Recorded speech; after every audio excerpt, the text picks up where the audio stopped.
Salut tout le monde, bienvenue à cette sixième vidéo sur le jeu Enemy Action Kharkov publié par Compass Games en 2022. Dans cette vidéo, on va voir les nouveaux événements et tactiques de combat par rapport à Enemy Action Ardennes. Alors, un petit peu différent ici, là, j'ai mon ami Tim Gagnon, que je remercie, a pris une photo de le fameux Player Aid des Combat Tactics et Events qui n'est pas dans le module Vassal, soit dit en passant. Fait que on va se servir de ça, ça va aller mieux. Bref, Air Power Artillerie, il n'y a rien qui a changé. Fait qu'on va aller vite dans ce qui n'a pas changé. Assault Coordination, la seule chose qui a changé, c'est quand même pas banal, c'est facile à oublier. Les unités qui participent au combat grâce à Assault Coordination ne peuvent pas avancer après le combat. Donc ça, c'est nouveau. C'était pas comme ça dans Enemy Action Ardennes. Vous jouiez Assault Coordination, puis let's go, le party pognait dans l'attaque, puis tout le monde pouvait avancer. Là, les unités qui ont été activées spécifiquement par Assault Coordination ne peuvent pas avancer. Battlefield Replacements pour le défenseur seulement. C'est une assez nasty surprise. Vous prenez une unité qui se défend d'infanterie qui a seulement un step, là, puis dans le fond, là, vous lui donnez des replacements là, juste avant qu'on commence à tirer les cheats. Fait que non seulement elle va avoir plus haute force, un step de plus pour se défendre, un cheat de plus minimum qu'il faut tirer. Là, ça peut avoir plusieurs implications. Ou vous réduisez les hits du défenseur de 1, tout simplement. Là. Fait que la deuxième partie est pas mal plus flexible. La première partie, ben, ça vous prend une unité d'infanterie à qui il ne reste qu'un seul step. Là. Mais bon, si vous êtes capable de pouler ça off, comme on dit, ça peut être intéressant. Combat Engineer, c'est la même affaire que dans Ardennes. Fixed Artillery, c'est la même affaire que dans Ardennes, à l'exception que là, plutôt que de compter à partir du West Wall, vous allez compter à partir de cette ligne-là ici, là, qu'on appelle là, la ligne de barrage d'artillerie du Soviet. C'est le même principe dans le sens où vous avez un Fixed Artillery Range qui va augmenter au fil du temps. Donc ça, c'est le nombre de hex à partir duquel vous pouvez compter en vous crissant de tout le terrain. C'est vraiment juste une question de distance pour savoir si vous pouvez jouer la tactique de combat, le Fixed Artillery, là où se déroule la bataille. Intelligence, je dois dire, moi, je le dis depuis longtemps, là, mais moi, ce système de combat-là, là, je trouve qu'il ce système brillant-là de John Butterfield, là, moi, je ferais toutes sortes d'affaires avec ça. Là. Puis je trouve qu'Intelligence dans Kharkov, là, c'est semblable aux idées que moi j'avais eues dans ma tête quand j'avais vu ce système de combat-là en partant. Alors après que toutes les cheats ont été pigées dans le combat, vous enlevez une cheat de votre choix ou vous remplacez une cheat de votre choix. Les deux camps peuvent jouer ça. Si jamais les deux camps jouent ça, l'attaquant il va en premier. Là. Fait que si vous avez une cheat que vous dites oh wash, puis vous voulez juste l'enlever, puis vous voulez pas prendre la chance d'en tirer une autre, c'est correct. Mais si vous trouviez que vous étiez dans une situation vraiment avantageuse, puis que le destin ne vous a pas favorisé, vous pourriez en plus d'enlever cette cheat-là, en tirer une autre de plus. Par exemple, si vous avez un bon ratio, si vous avez joué de l'artillerie, puis il n'y a pas d'artillerie qui a sorti, ce genre d'affaires-là. Très intéressant, très flexible. Euh, Ma petite plainte par rapport, je dirais, à ce système-là, c'est qu'essentiellement, bon, c'est très excitant, mais il n'y a pas beaucoup de décisions. Ça remarque, si on donne CRT et qu'on brasse un dé, il n'y a pas plus de décisions, là. Mais je t'ai déjà parlé dans ma revue d'Enemy Action Ardennes, mais tu sais, quand tu tires deux cheats puis que tu peux tirer jusqu'à 7 cheats, ben de dire est-ce que je vais en piger 5, 6 ou 7, il n'y a pas une grosse différence, c'est de la luck. S'il y a un paquet de cheats dans le cup, puis c'est au hasard. Il y a des fois que tu vas tirer 5 cheats, puis tu vas te mordre les doigts en disant Calice, j'aurais dû en tirer 7. Puis il y a d'autres fois, tu vas en tirer 7, puis tu vas dire si j'aurais dû arrêter à 5. Ben, Intelligence vient justement mitiger ce- ce- cette chance-là. NKVD, qui était comme la police secrète là, des Soviets là, qui gardait les soldats honnêtes, là, on va le dire de même. Là.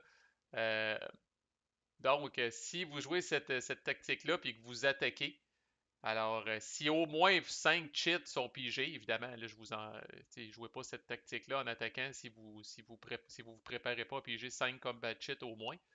Mais bref, si vous tirez au moins 5 combat cheats, vous augmentez le nombre de hits de l'allemand de 1. Par contre, les 3 premiers hits que vous allez bouffer comme soviet, là, vous allez devoir les prendre comme step loss. Autrement dit, le jeu vous enlève l'option après avoir bouffé le premier hit, de disperser tous les attaquants pour ignorer les 2 hits suivants.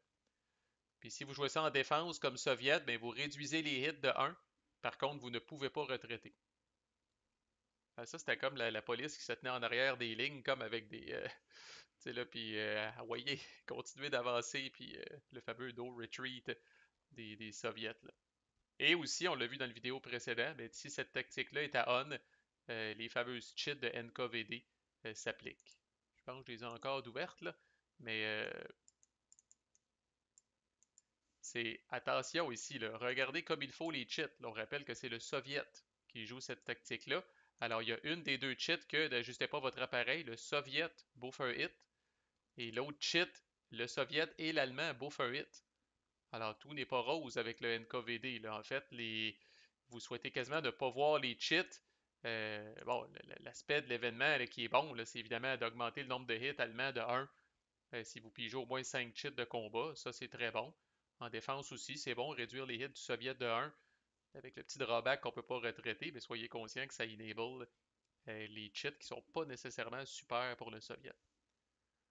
Panzer Battalion pour l'allemand seulement. Il ajoute 2 à sa force s'il attaque, 1 s'il se défend. Il est considéré comme ayant de l'armure s'il n'y en a pas déjà. Et une unité d'infanterie allemande peut avancer après le combat comme si elle était mécanisée.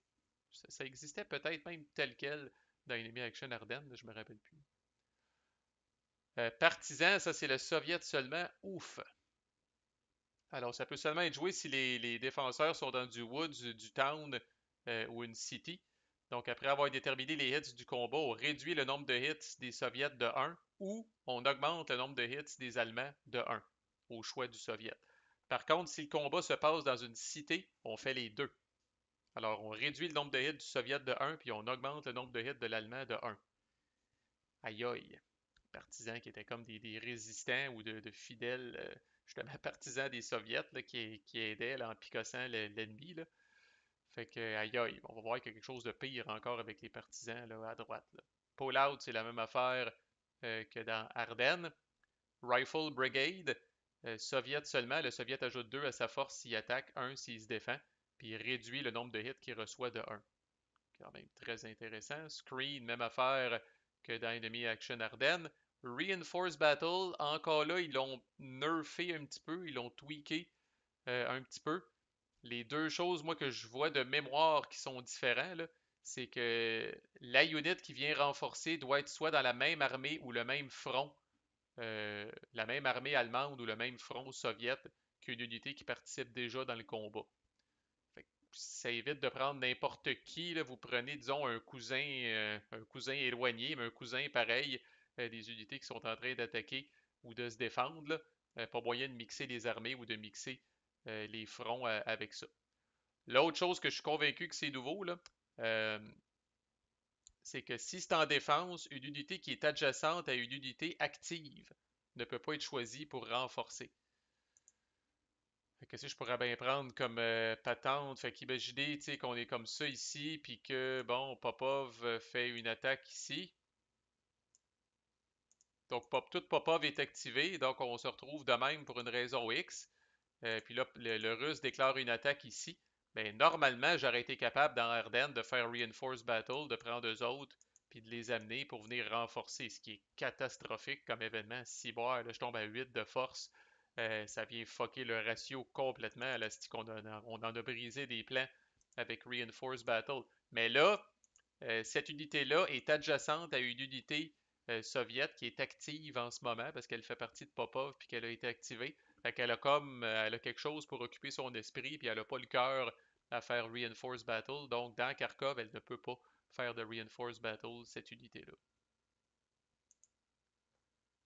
Tank Brigade, même affaire que Rifle Brigade, mais c'est en tout point meilleur là, parce qu'en plus elle ajoute de l'armor aux soviets s'il n'y en avait pas déjà. Là. À noter, ça faisait longtemps que je n'avais pas été fatigant. Là. Rifle Brigade, c'est écrit Add 2 en lettres. Puis Tank Brigade, c'est écrit Add 2 en chiffres. Intéressant. Command Events. Air Supply, c'est la même affaire que dans Ardennes. Engineers, c'est la même affaire, je pense, que dans Ardennes. Vous mettez soit des improve. Dans le fond, vous choisissez 3 hex qui ne sont pas des towns ou des cities. Puis soit que vous mettez un improve position ou que vous enlevez un improve position d'une unité ennemie qui est adjacente à une unité friendly. Le deuxième bullet est peut-être différent, là. Forward support. Là, voilà la fameuse patente à partir du tour 5 quand le support commence à être pertinent, là. Dans le fond, là, ce que le Soviet peut faire à partir du tour 5, là, quand le support, là, je dis, devient un problème là, ou une préoccupation. Fait qu'admettons que sa ligne de support, c'est celle-là ici, là, c'est le cas au début, là. Puis que je sais pas trop, là, le Soviet est en train de gosser dans ce coin-là ici, là, ben, il peut prendre, il y a un marqueur vraiment de forward support, il peut le prendre, puis il peut le mettre dans un hex qui est dans sa zone de support ou adjacent à sa zone de support. Fait qu'il pourrait venir le mettre aussi loin qu'ici, un peu comme un marqueur de Kampfgruppe, c'est un marqueur que vous pouvez crisser n'importe où, ça se fout des unités ennemies, c'est juste un concept abstrait de logistique. Fait qu'il pourrait venir le mettre ici, par exemple, et là, les unités qui sont à 5 hex de ce marqueur-là sont en support exceptionnellement pour le tour, tant que le marqueur reste là.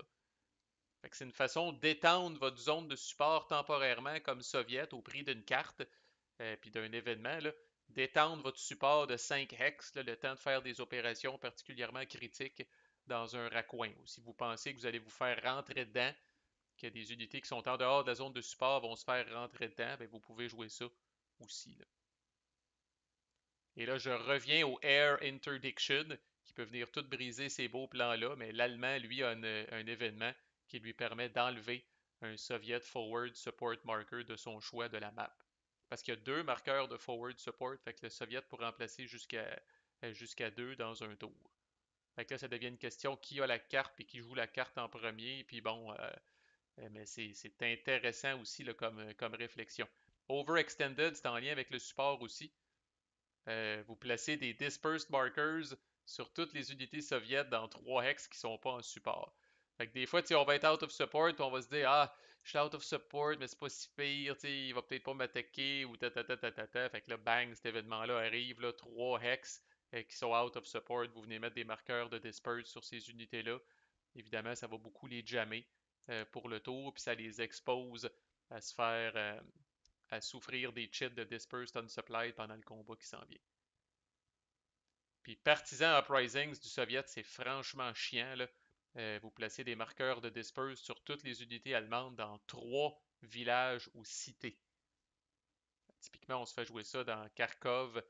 On monte une défense qui est pas pire à Kharkov, là, puis là, le Soviet joue ça, puis vient nous disperser nos unités à Kharkov, et je répète, des cheats de Dispersed Unsupplied de combat, il y en a en hostie, là. Fait que si vous êtes Dispersed Unsupplied, là, vous allez souffrir.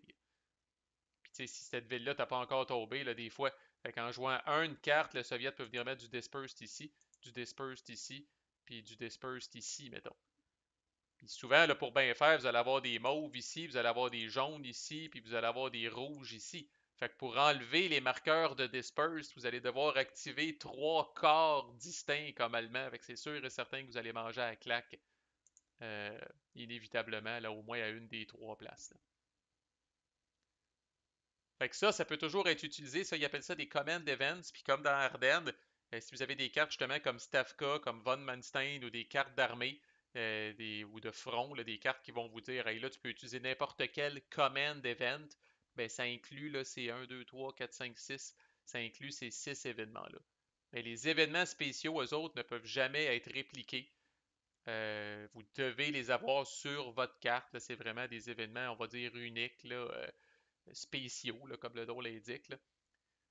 Fait que, on y est dans l'ordre, là, mais NKVD opération, le Soviet peut jouer ça au tour 1 ou au tour 2, typiquement en début de tour. Dans le fond, jusqu'à la fin du tour, toutes les attaques soviétiques pigent une cheat de plus. Et le fameux NKVD Combat Cheat s'applique à tous les combats. Alors, la cheat de plus, on fait ça pour la cheat de plus, évidemment, parce que je répète que les cheats de combat NKVD pour le Soviet, c'est pas vargeux, là. Mais la cheat de combat de plus, souvent, ça va vous amener à 7 cheats pour bénéficier du large attack. Puis en tout cas, au début, comme Soviet, là, on passe la mop, là, on passe la charrue, là, puis on rentre dans l'allemand en masse, là, fait que souvent, ça va être utilisé. OKW Expedites, fait que les unités allemandes qui sont cédulées pour arriver au tour 6 arrivent au tour 5 à la place. Fait que c'est pas banal. Vous avez ces trois unités-là, puis vous avez ces trois unités-là ici. Fait que on ramène tout ça. Si cet événement-là est joué, vous ramenez tout ça au tour 5. Ensuite, Stavka Confused. C'est l'Allemand qui peut jouer ça. Donc, le joueur soviète doit immédiatement discarter des cartes de sa main avec une valeur totale de commande d'au moins 4. Alors, encore là, le fameux chiffre en haut à gauche des cartes, là, le soviète peut s'arranger comme il veut, là, mais il peut discarter une carte de 1, une carte de 2, puis une autre carte de 1, ou il peut discarter une seule carte de 4, mais bref, il faut qu'il s'arrange pour discarter des cartes de sa main qui valent au moins 4 au total. L'équivalent, mais fucking plus chiant, on dirait, là, Hitler qui distrait le front. La visite de Hitler qui distrait le front. Alors, c'est la même affaire, mais là, c'est l'Allemand qui doit discarter des cartes de sa main avec une valeur de commande de 6 au total. Chris, vous allez chercher les gros chiffres, il n'y en a pas beaucoup, là. Puis Expedite Reserves pour le Soviet, c'est un peu la même affaire, là. Donc, on ramène d'un tour toutes les unités soviètes là, qui sont disponibles au tour 11 et 12. Fait que dans le fond, là, 11, les unités du tour 11 s'en viennent ici, puis les unités du tour 12 s'en viennent ici. Et voilà, on va quand même finir ça sur la splendeur de la map. C'est ce qui conclut les différences entre Enemy Action Kharkov et Enemy Action Ardennes. Donc là, si vous savez jouer à un, vous savez jouer à l'autre. Lequel est meilleur? Ah, comme on dit, the jury is still out. Je suis en train de finir ma deuxième game d'Enemy Action Kharkov. Chose est sûre, là, les deux sont très très excitants. Puis bon, je sais pas si on va voir un volume 3. Là, je vais pas être prophète de malheur. La même année, John Butterfield, il rajeunit pas. Puis 7 ans entre les deux, 7 ans entre les deux premiers titres. Est-ce qu'on va voir le troisième? On le sait pas. Mais bref, moi j'achète tout systématiquement ce qui sort dans ce système-là. Là. Je suis en amour avec ça. Juste le fait que ce soit complètement unique et vraiment là, dans une classe à part, là, ça vaut la peine. Alors voilà, si vous avez aimé le traitement qui a été fait de ce jeu-là, n'hésitez pas à faire le tour des autres playlists sur la chaîne. À plus!